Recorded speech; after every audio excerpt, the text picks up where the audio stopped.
Jeg står her med formand for Klassisk Folkeparti, Jonathan, og du har en presseudtalelse.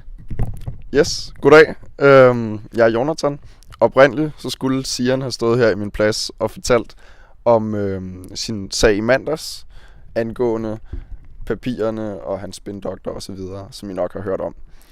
Grunden til, at jeg står her, er, at Sian han har valgt at fratræde som formand. Det har han gjort af personlige årsager, og vi har valgt at sætte 4 ind som min nye medformand til at erstatte ham.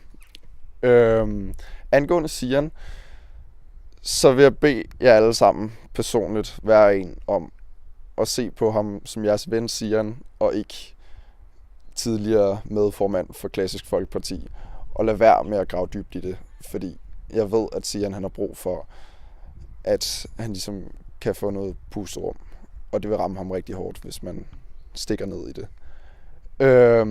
Angående hele papirsagen, så ligger vi også den bag os. Nu siger han ikke længere formand.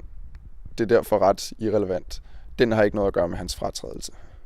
Det var alt for mig, og jeg glæder mig super meget til at arbejde sammen med Fia. Jeg ved, at hun vil gøre et kanon godt arbejde. Yes. Tak skal du have.